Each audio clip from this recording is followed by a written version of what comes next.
Okay, so hello everybody.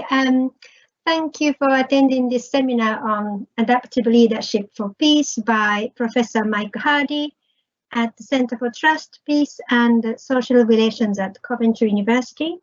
We are very sorry for this slight tech issues at the beginning, and we are slightly late to start as a result. This seminar is a part of our master's program in Peace and Conflict Studies and its module, Peace Building Theories into Practice. I am the module leader and my name is Miho Taka. Last week, we explored different concepts of peace and the philosophies and ideas behind them. We discussed that peace is quite an elusive and complex concept. And because of that, there's a challenge in achieving peace or bringing about the necessary change for peace. So it's important to think about leadership for peace. While we have more than 15,000 books written on leadership, and the peace research also paid attention to many leaders and actors, there has not been an analysis on leadership for peace. And we are delighted to hear about, I think this is Mike Hardy's very recent work on adaptive leadership for peace. So our presenter, Professor Mike Hardy, is the founder of CTPSR and the chair of the Rising Global Peace Forum. Today, the 4th of February is the first ever UN Day for Human Fraternity, and we have opened up this seminar to a wider audience. So we are recording this presentation. Please feel free to share the film of the event on digital media using the @CTPSR Coventry Twitter handle and hashtag Human Fraternity. So now, over to you, Mike. Miho, thank you very much. And it's a very special day for me, but most importantly for the global community that's focused on peace. This is, as Miho has said, the 4th of February, the UN Day for Human Fraternity, for Peace and Cooperation, and a time when we're exhorted to commit ourselves to more cultural and religious tolerance, to understanding and to dialogue. And that's something that the Centre's been working on generally in all areas of its activities. But I want to do something that's entirely selfish this morning, and this is a really good opportunity. The Centre is a very busy research centre and needs a huge amount of time and energy to manage it. And I've been released from that in recent months, moved to able to explore more of the issues of scholarship that I'm interested in. And alongside my work on dialogue, I've become increasingly interested on leadership. I'm active in the International Leadership Association, which is a global association of scholars and practitioners in leadership. And as Miho said, there is a real gap, I think, in a reflection on the most appropriate style of leadership, an injection of leadership to generate peace. And you looked in your past discussions at the different philosophies and ideas and definitions.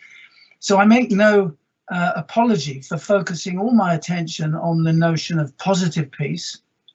I'm not interested in simply peacefulness that is the absence of violence or some vacuum that we create by removing violence. I'm interested in peacefulness as a state which we should aspire to as a default position.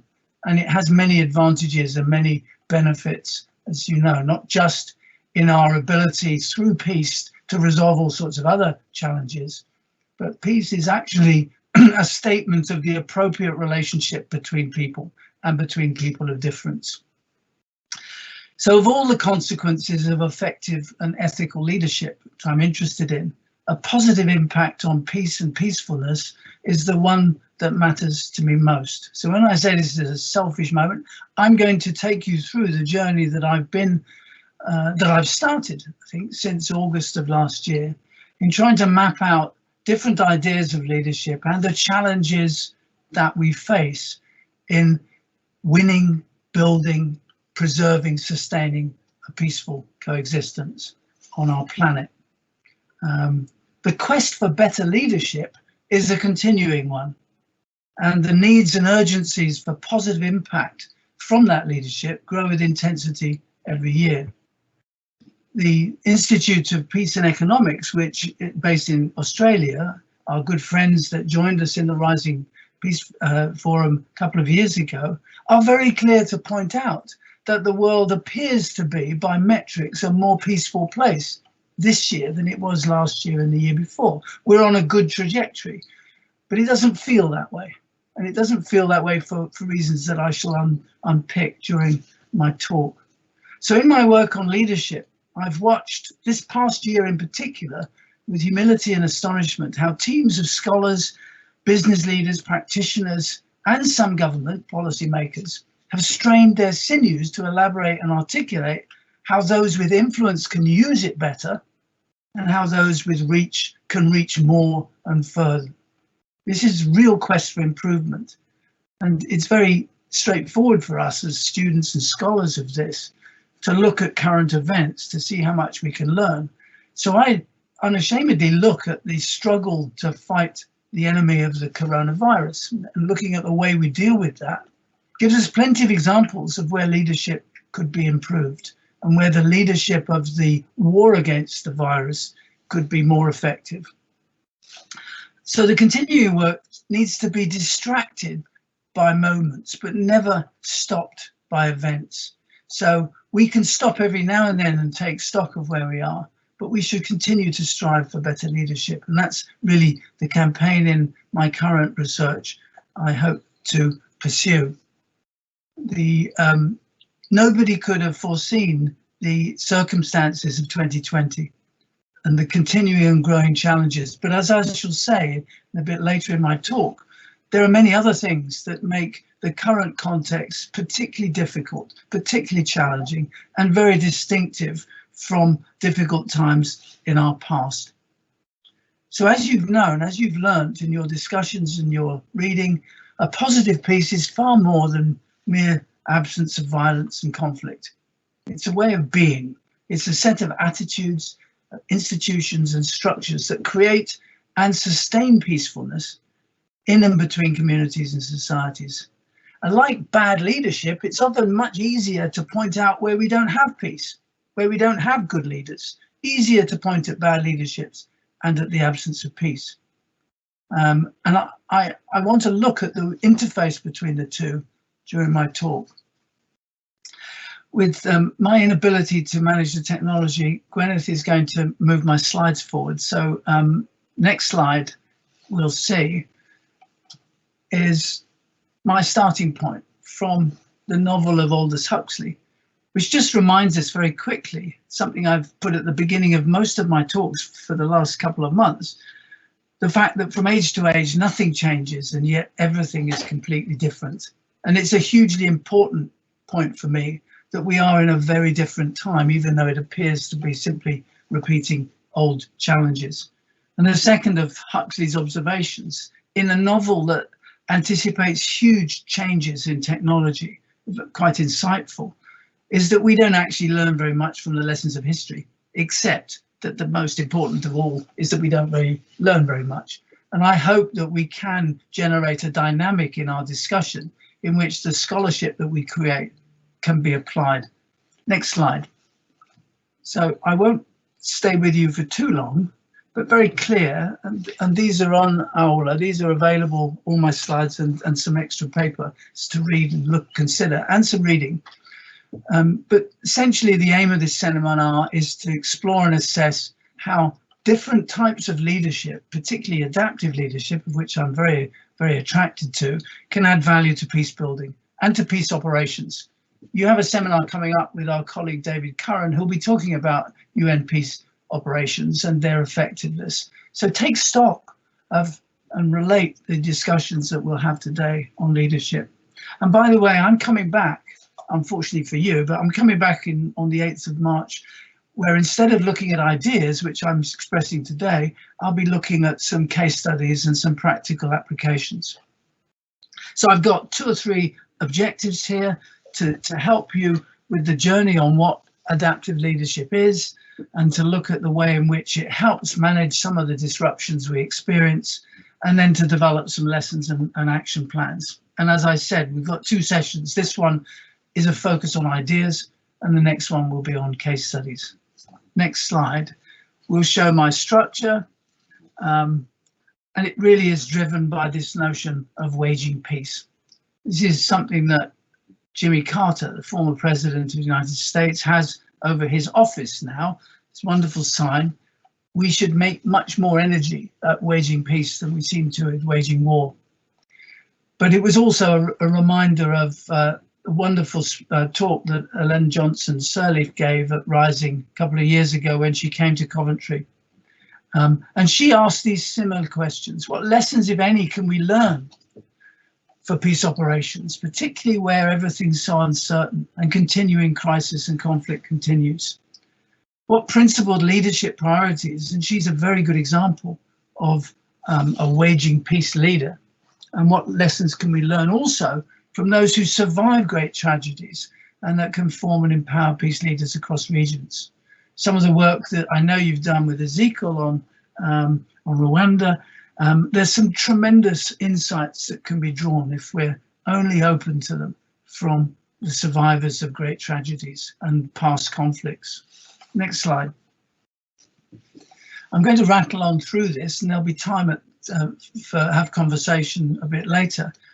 And I'm going to do 4 things today. One is to just say a little bit more about what I call the new age that we're in, the changing context for peace, why it's so distinctive now to look very carefully at the way influence can be drawn from leadership.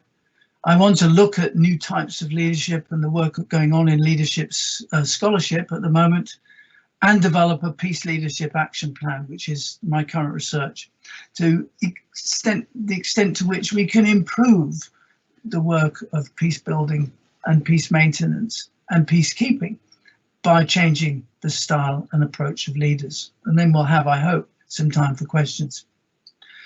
Next slide. So where do we start? The new age. What's new about this particular age, and what set of questions and examples on which we could ponder? I think we do need to rethink roles in a changed world.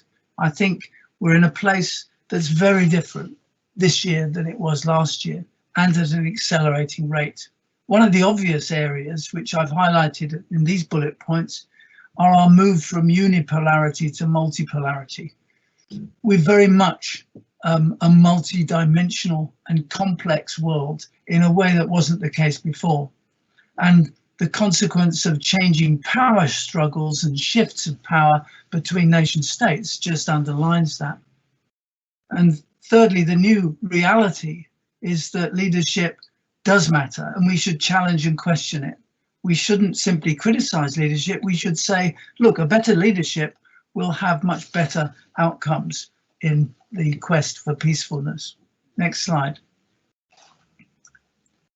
So what's happening that's different in 2021 to before? Why am I saying it's a very new era and a new age? Well, I think there are 6 points that I'd highlight. The literature I've pointed you to in your references open up some of these discussions more than I have time to. I think that the first thing that's different is that the issue of peace is subservient now in a way more than ever before to what I call the primacy of politics, and is coloured not by a desire for humankind to coexist one with another, but in the context of the interests of nation states. So you might say it was always like that, but in the post-war years, in the end of the last century, during the birth and first 60 years or so of the United Nations, there was a move very much to a multinational commitment to global outcomes. But I think that's disappeared, and I think we've dropped back now following the the demise of the former Soviet Union, the change in Cold War politics into an era when primacy of politics is hugely important. There's a big shift in locale and fragmentation of global power. There's a big change, the rise of China, the reassertion of a Russia, the confusions of the United States, the dismantling of the European Union, in essence, Brexit, but other pressures at work. This is a changing geography, and the world must react in the way we approach the challenges that we face. We have as well a huge data revolution going on. The Industrial Revolution 4 is transforming the abilities we have to make decisions and to have influences through data automation and through data management. I couldn't have a list like this without pointing to the climate emergency that many have highlighted, the reality and the instability that will result from our failure to stewardship, our failure to look after the natural environment. Will be an astonishing time. Our awareness of the climate emergency is itself a destabilizer in this particular decade. COVID has amplified things that were happening already in terms of the distribution of wealth and income and the massive inequalities that exist, not just between the North and the less developed South in the global geopolitics, but within communities, within cities, within neighborhoods. Rising inequalities are a major problem for peacekeeping. And finally, the changing characteristics of conflict. It's very rare for us now to be looking at nation states warring against each other. It's more the case that parts of those nation states are uneasy and that there is conflict between individuals or groups of individuals. Next slide. So this is a different world. And my question, of course, in my study is what kind of leadership helps in that sort of world? And I've always taken back to Nelson Mandela. One of the most difficult things is not to change society, but to change yourself, because it's a basic, easy to say, of course, very difficult to do. But it does seem to me that it reflects the times that we're in. So the sort of leadership that we should be looking at is a leadership that should expect change, not expect a status quo, that it can be imposed or restored. A leadership that has to listen and hear multiple opinions, and a leadership that must place more emphasis on how rules can help. Some really interesting discussion around the variable impact that the virus has had on different nation states. It's quite interesting, isn't it, that some have observed that those countries, those nation states who are more inclined to obey rules have done better than those cavalier nations who are less inclined to obey rules. And that's not just the nation states, that's of course cities and geographies, rural areas, northern areas inside nation states. And that's very interesting. And if that applies to the coronavirus experience, does it also apply to peacefulness and the creation of peace? We need a leadership also that's able to mobilize different types of strengths, finding strengths where they can, not assuming that they have strengths to start with. Joseph Nye, a Harvard scholar, reminded us about the soft power, the notion that you can actually mobilize power and achieve things in different ways, not just military might, not just military or UN peacekeepers, but also by the power of attraction, of showing people that there is a better way and bringing them around, not through force of military might, but through soft power, the ability to show people that there are attractive alternatives. And finally, we need a leadership that rewards accomplishment with autonomy. This is very powerful in the peace literature and the peace experience. If you are successful at giving, at forging a peace, you should expect more autonomy, more self-government than is perhaps the case in many case studies of peace building in the past. Next slide. So what I've tried to do is tease out where I see, and you've got to be thinking with your peace hats on, where leadership can have an impact. Another set of questions here that I won't pause too long on, but peace leaders must be more comfortable with uncertainty, as we've said, and they, as a result, must be able to relate more powerfully with experts. We've seen in the coronavirus challenge how governments find it really difficult sometimes to follow the science, even though they say they're following the science. This is governments everywhere. And this also applies to leaders who, dealing with uncertainty, have a variety of data to process and be influenced by. How can we encourage innovation and experimentation? This is hugely risky territory, isn't it? So do you tell a peacekeeper or a peace builder to take risks, to make mistakes and learn from those, to be a dynamic? Well, the literature on leadership says you're more likely to be effective if you do encourage innovation, new ways of working and experimentation, as long as your ability to work quickly and learn from mistakes with agility. How can we seek strength from unexpected places and then mobilize it? Some of the best examples of peace building have come from very local levels in communities where people just innovate and change the way in which they relate one to another. Hugely important is the notion of empathy and how we think more kindly of those with different views or different ethnicities or different identities. And what makes self-correction more possible? How can we create a leadership which encourages mistakes and self-correction and embed learning? And finally, how do we encourage inspiration without relying on the Mandela effect or the Carter effect or the Ellen Johnson Sirleaf effect that I referred to already in my speech? We can always point at celebrities as role models, but actually the only powerful role model is yourself, and at a very local level, people on the ground. Next slide. So what's adaptive leadership? Let me move on to look at this notion. This really was born by Ronnie and Marty at Harvard, a couple of Harvard professors. I've been very interested in working with Ronnie Heifetz this year on projects on trying to apply more of the thinking behind notion. Adaptive leadership, and I've put a note on file for you to explore in more depth, and an essay that's very good from Cedric, who's a colleague that I've worked with from Geneva. Adaptive leadership is a practical leadership framework which helps individuals and organizations adapt to change. So if we establish that the new era is one of accelerating and fundamental change, adaptive leaders are those who are able to adapt. Is pretty obvious, self-evident from the label. And let's explore a little bit more what that actually means. First, that change itself needs to be considered, and subsequently take on challenge and respond to the change.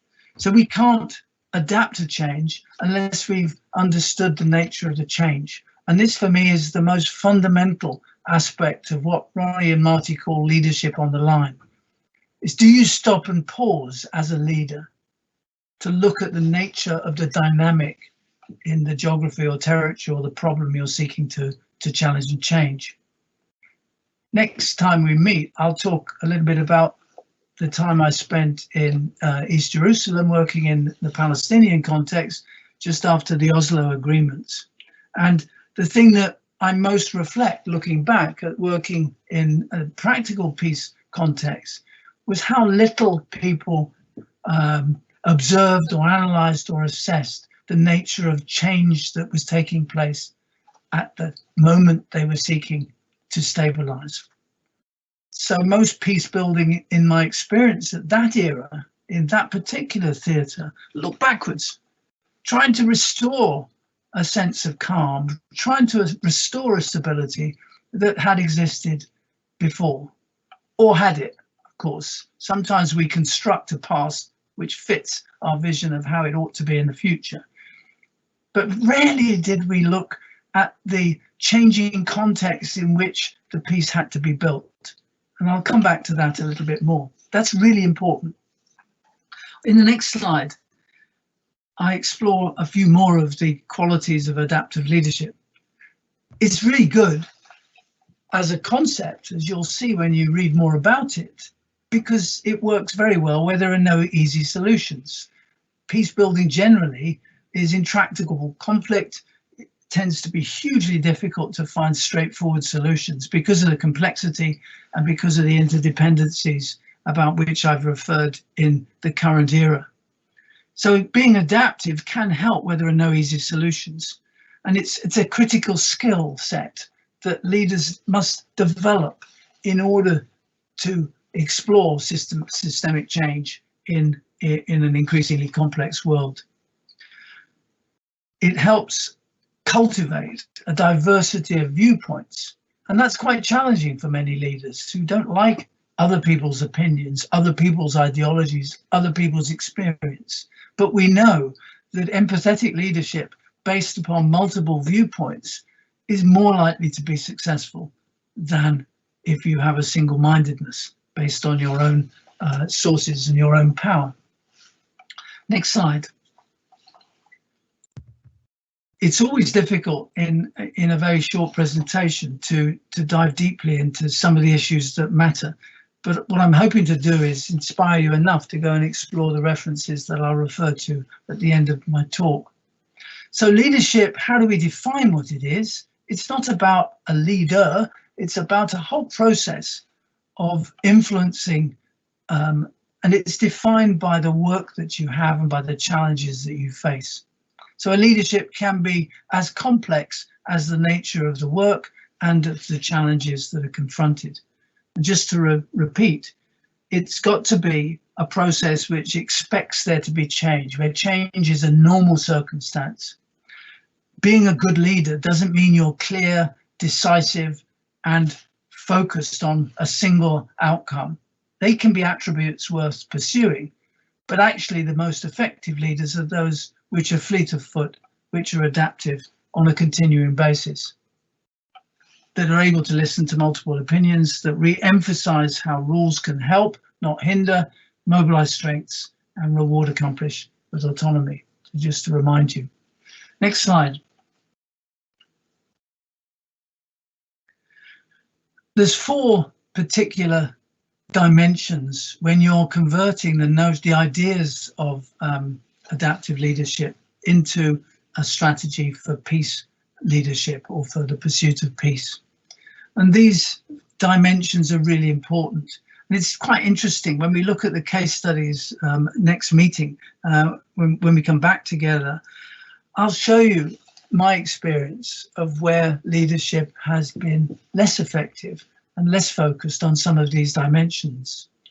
Rarely do leaders actively navigate complexity.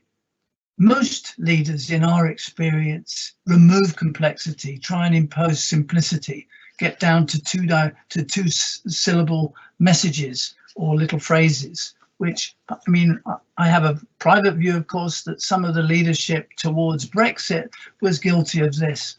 That if you could reduce everything to a simple slogan, what you do is fail to navigate the complex context. You don't have to agree or disagree with the outcome to be a little bit more serious about the process of navigation.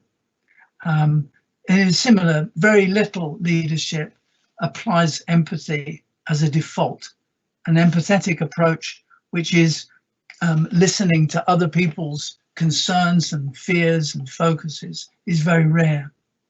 And very little leadership that we've seen acknowledges the power and role of continuous learning and self-reflection. And little leadership also rarely creates win-win situations. It's much more win-lose in most of our experience. Now, I said right at the beginning that isn't it so much easier to point to bad leadership rather than to find good leadership? Well, of course it is. And this bullet list here is a classic example. And I fell into the same trap when I was critical of those who led us towards Brexit in a particular way. But this is a really important lesson, that leadership that focuses positively on changing the way and process that it applies influence, that it develops relationships is likely to be more successful. And that's the complexity of leadership for peace. It's also the challenge for those of us interested in promoting it. Think of what you lose when you do any of these things. Think of what you give up when you navigate complex contexts, when you say to your followers, I don't know where I'm going because it's too complex, so I'm just going to stumble along and learn. That's not very confidence building. Or I'm going to be really kind to those people who are seeking to harm me. Or I'm going to sit down at the end of the day and acknowledge that I didn't know what I was doing and bank the learning and the success that I've made and question those that I'm still struggling with. And that I want an outcome in which my enemies or my counterparts or those who don't agree with me will also win. Those are really challenging things for leaders. What I think the literature is pointing us towards that it should be much more possible within leadership as opposed to an individual leader. Next slide. If you were taking some of these ideas from Heifetz's work and developing a leadership plan, I think in a sort of business school tradition, so I used to teach in a business school, it was quite interesting, you'd have 4 A's or you'd have 3 E's or you'd have 4 C's or whatever. In this case, we've got 4 A's, and it's really interesting to apply to the many cases that I know you've looked at in your studies generally. So anticipation, articulation, adaptation, and accountability sum up the components of a peace leadership action plan, which are likely to build on the principles that I've fleetingly referred to and lead to potentially the development of better outcomes. I was looking recently at this peace leadership action plan and applying it to the fight against the coronavirus because it's so topical, because our newspapers and newsreels are full of it so much. But if you think about the effectiveness of the leadership approach to fighting the virus and apply these A's, the 4 A's, it's very helpful to see where we perhaps could be doing better. You know, my school report when I was a youngster, it used not to say how wonderful I was or how bad I was. Whenever my dad opened it, it would always say, Mike could do better. That's probably the best approach to assessing leadership that we currently have. So did we anticipate the pandemic? Are we able to articulate, and have we done, the needs to around what we need to understand about it? Have we adapted continuously to the shortage of PPE or to the crisis of intensive care beds? And have we been open to be accountable and maximising transparency and decision-making process and open to challenges? We could do better. And there's no peace building context. There's no conflict that has ended and relationships restored that I've observed in my reviews that haven't fallen short in some of these areas. And actually it's the repeat and the return to conflict that so often happens because we failed to be adaptive in our leadership of peace. Next slide. So if we had more time, what we'd look is at the difficulty and complexity in the special context that we want. So you can have a focus on the conflict that's currently going on in your community, in your neighborhood, or between warring nations in the Yemen or in Palestine or in Myanmar, very sadly, has joined the list this week. What you would do as an adaptive leader is look at where on this matrix the situation is. You wouldn't assume a simply linear approach from A to B. You'd see that some contexts are very straightforward and some are less so. Some are very complex and some are less complex. So where I'm suggesting we are in the 21st century, where we haven't been in as much as we are now, is in this area where expertise is critical, where we have much more complexity and where the challenges are significant, very hard. So you'll know the simple conflict that we have, which is simple to those on the ground, tragic in places like Sana'a in Yemen, are highly complex to resolve, because the resolution to the Yemeni conflict is not to be found there by itself. It's to be found in much more complex relationships between the military industrial complexes of Western economies, between the political and proxy conflicts between nation states, and you'll know as well as I that the list is long and involved. So waging peace in this special context, this highly complex and difficult world that we're in, requires an acknowledgement of a constant evolution, constant change in positionality of participants, a hugely unpredictable world which you can't write down in a textbook. Information that's incomplete and imperfect. Fake news is also sometimes distorted, with multiple unknowns, multiple dimensions, and all wrapped up with a huge degree of urgency.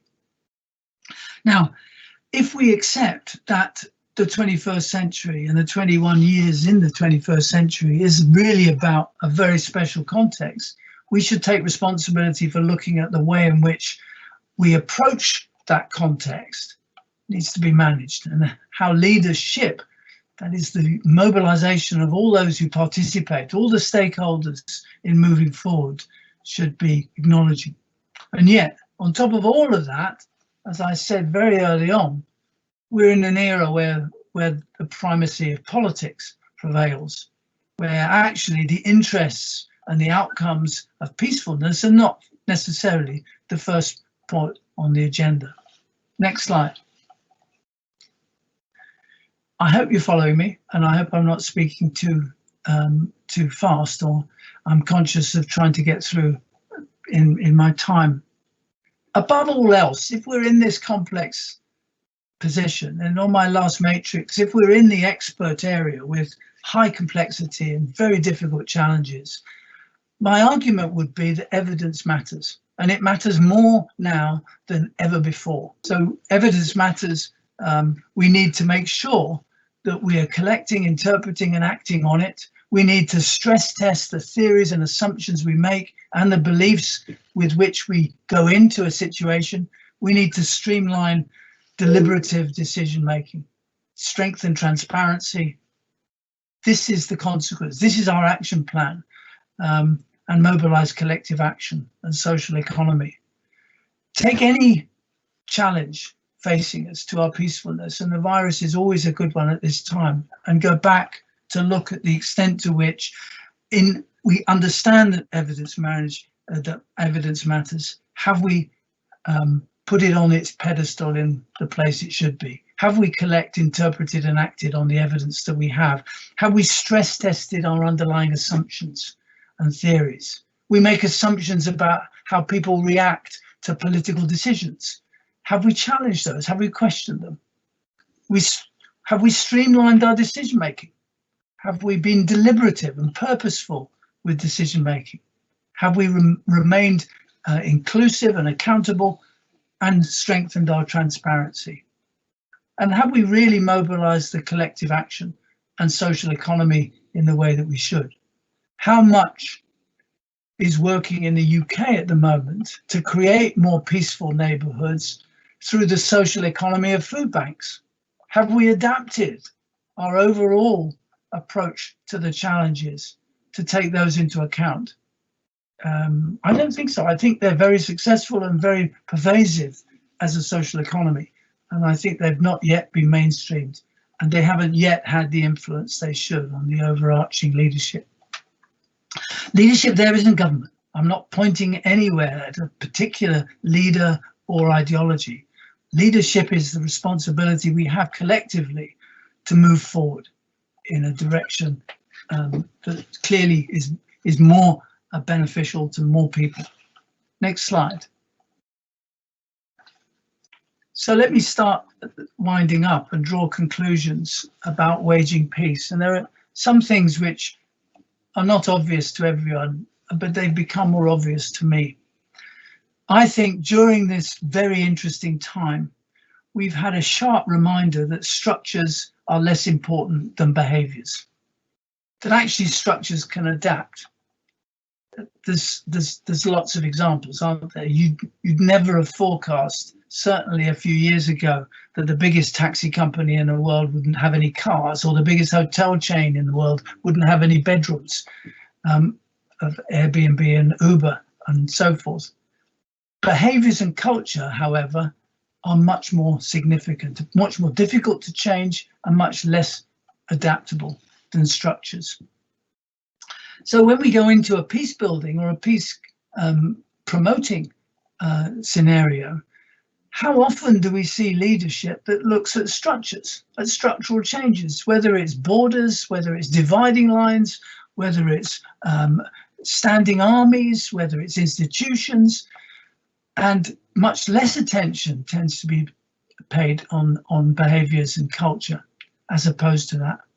And adaptive leadership is a way of thinking about leadership that builds on that notion that actually we should be interested in behavioural and cultural change and realigning behaviours rather than relying too much on structures. Next point, next slide. You're doing a great job, Gwyneth, thank you. I'm also reminded this is the 75th year, you know, following the creation of the UN, and looking generally at where we are in humankind, how good we've been. You know, the UN was created, as you're well aware, out of the ashes of a desperate global conflict, a world war that was based on our inability to lead against changes and structures, where the primacy of politics led to death and destruction for many. And we had this never again moment. We formed the UN. Well, I suggest to you that 75 years later, we're in a position where I would only describe it as needing to up our game. We need to do better. We need to change and transform. And we're still largely in peace building, both in peace building literature and practice, still focusing a lot in the assumptions and ideas that led to the multinational agencies being formed in the post-Second World War years. And leadership's failed in many ways, as I see it, to do two simple things. It's failed to make sense of our world. Leadership doesn't help us to understand better what's going on, because it defaults to a position where it wants to produce predetermined outputs rather than evolved or iterative change. And as a result, leadership doesn't actually manage change very well. And if we're in a world of complexity and of rapid change, leadership must step up. It has to make sense of that complicated world for us all as a process, and it has to manage change. We have to be much more comfortable with the uncertainty I'm describing. And one of the important consequences of being comfortable with uncertainty is how we manage loss and how we highlight what we preserve and save. So, and I'll talk more in the case study on Palestine in our next meeting. I saw very little attention to a post-conflict scenario in which there were losers and winners. At that time, the description of the future was about stability, and the assumption was that if you had stable, violence-free societies, you would have more prosperity for all, more benefit for all. Of course, we know that the absence of violence is a prerequisite for peaceful prosperity and for the development of opportunity and social mobility for your families and for your neighbours. But we didn't manage loss. And so often in peace building, we don't manage loss very well. We don't recognise the fact that some people lose out. Some people may not lose out, but they may believe they're losing out. And I think part of being comfortable with uncertainty is that we have to be very comfortable with managing loss, as well as highlighting what we conserve and what we save. And all that when I was getting to this point in my thinking for today, I asked myself this question at the bottom, but who is we after all? That's another big assumption we make, that we're all on the same page and we all want the same aspiration from this notion of leadership for peace, that we all want peace. Well, I think we do, but it's worth questioning. It's worth questioning and thinking more about that. Next slide. So I think there's a very practical consequence of rambling through these ideas and relating the notion of best practice in leadership scholarship with the needs of a complex peace scenario. And my to-do list I've referred to already. And the challenges, I think, still remain with us, which is why it's such an interesting area. I don't think we manage loss well. I don't think we learn from mistakes. I don't think we reward good intent. We only reward good outcomes. I think we do assume we have all the answers, and we're not very sensitive to the losses which are inevitable. We don't create space for reflection, and we don't really acknowledge that the work of peace building, as of leadership generally, is messy and imperfect. So these are the things that you should take on your weekend to just to reflect on them. These are the qualities of an adaptive leadership for peace, which would bring better results. And these focus, as my slide does, on intent. And intent is a really important part of our culture and the way in which we approach the challenges we have for coexistence.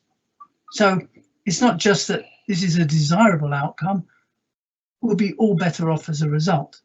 And adaptive leadership would be an acknowledgement of the very easy thing that often people say, that we're all in this together. Well, of course we're all in this together. That doesn't need to justify, but it doesn't feel that way, and it doesn't always look that way. And it's not always the case that being in it together is recognised in the deliberative decisions that are taken. Next slide. So I thought I'd share with you what I've been reading for the since I left in August, my role as leader in the centre. I've had the luxury of being able to spend more time reflecting. And these are really influential books in the way I think, and the way I think they shed light on some of the issues that I've raised with you today. Banerjee and Duflo were Nobel Prize winning economists from MIT. It's the most refreshing approach to economics. And it's all about peacefulness. It's all about the confronting the problems in systematic ways and mobilizing evidence. Grashof, Linsky and Heifetz I've referred to in my talk, and Eli Shafik is a young from the Middle East who's written a very nice little book on how to stay sane in this age, which has really helped me. I don't think I was drifting into insanity, but it's actually keeps your feet on the ground. Kuttner's book on democracy and global capitalism, if anyone's interested in that part of the complexity, is wonderfully good.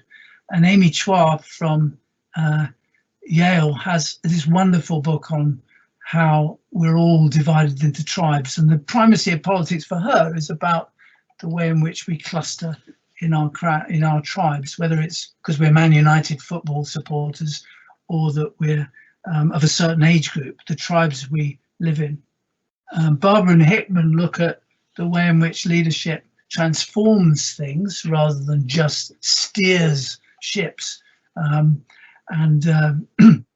Marshall looks again provoked by some of the antics of President number 45 in the States, and highlights the fact that we live in a world in which we're constructing walls between people rather than reducing them. And Joseph Stiglitz is always a good read, and I always go back to him. A wonderful narrative about globalization and the discontents within the processes and some of the complexity and challenges that we need to address. So these aren't books that simply refer to what I've talked about or to your course, but they are ones that shed light on the broader context.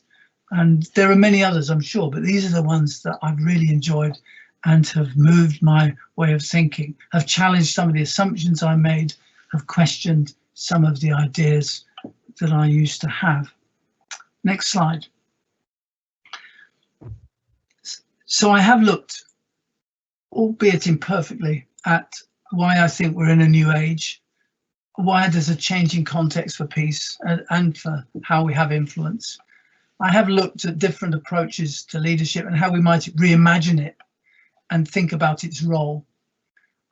I've stumbled and created a bit of a peace leadership action plan. It could be much better if we had more time and did it collectively. And I'm open now to your questions.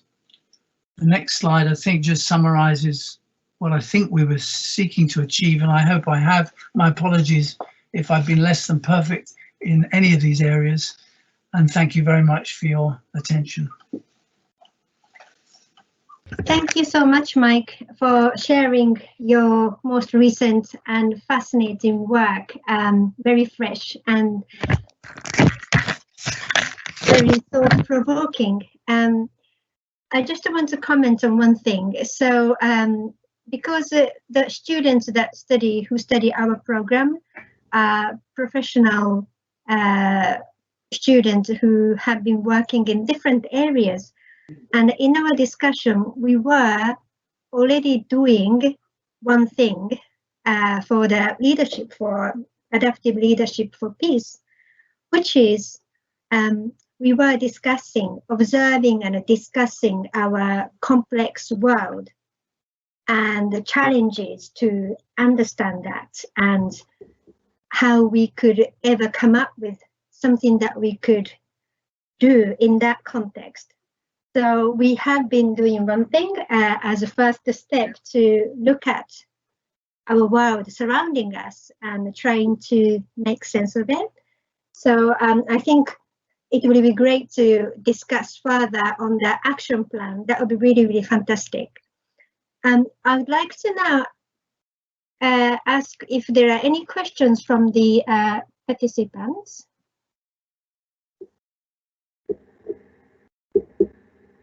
So that's a great question from Michael. Let's kick off. In a world of real complexity, it seems to be human nature to some extent to search for simplicity, even if that simplicity is false and tempting narratives around making things great again and taking power back to mind. The primacy of politics in the last couple of years have created huge examples of that. How can adaptive leadership make sense with simplicity when reality is so complex? This is, of course, the seminal question. This is the fundamental question about, this is all very well, Mike, and it all sounds very convincing and very easy to understand, but how difficult is it in reality to mobilize this? And of course, the issue is that adaptive leadership as a philosophy, as an idea, as a scholarship, doesn't focus on individual leaders. The first step in this is to acknowledge that leadership is a much more complex thing than a leader. So everything we feel that you've implied in your question, I think relates to a particular style of a leader, even if that leader is a government, is a whole cabinet of people, or a party, a Republican Party, or a Trump supporting group, or whatever. So I think the first thing that adaptive leadership does is say, let's step back from the leader as an individual, and I'll always keep dropping these ideas into peace building and peace context because it's really interesting. If you can see the most successful peace operations that have worked, and there aren't many, unfortunately, but the most successful ones were those which didn't focus on leaders and individuals, but whole movements. And I think it's when you reduce down to a more inclusive process that you get to understand how people manage simplicity or not for complexity. Let me give you an example.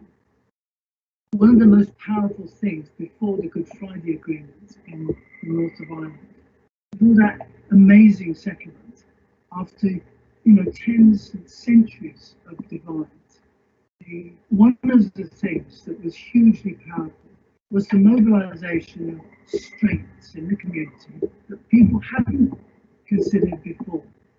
Remember, one of my bullet points was you mobilise strengths where you didn't think you had them. Where did they find them in the north of Ireland? They found them among women in communities, housewives, mothers, aunties, who said, whatever their ideology, whatever their ethnicity or their belief form, wherever they came from, they said, we don't want to lose any more of our men. We don't want our young boys going out on bonfire nights and fighting. Now, it wasn't the only thing, because it's a complex process, but it was one of the pure gems of our assessment, looking back at the problems in the north of Ireland, to see that somebody reflected on mobilising strength that actually was a way of dealing with what was otherwise presented as a very simple case: black and white, Protestant Catholic, north and south, unionist, separatist. But actually, the issues were very much more complicated, and mothers, women on the ground in communities understood that it wasn't simple. It wasn't simply about which church you went to or what your family origins were. Now, there are lots of other examples, but how do we learn from that? How do we apply that? Well, I think when you approach, and this took a little bit of case recently in Colombia with Santos and the initiation of peace between the rebels in Colombia, they looked at the needs and interests of ordinary people. They sought to mobilise the crisis of inequality and poverty among some of the rural enclaves, and they said that's the way to peace. Not agreeing grand things to sign, but recognise that that sometimes you can convert simplicity away from simple messages to simple realities. So the simple reality in Colombia was that farmers couldn't eat and couldn't raise their families, and the attractiveness of becoming rebels and getting fed was very powerful. That's highly complex, but actually it's quite a simple reality. So simplicity in messaging is an evil thing that we have to fight against, but simple realities is a very powerful thing to know. A great question, Michael. I'm sure we could talk forever about it.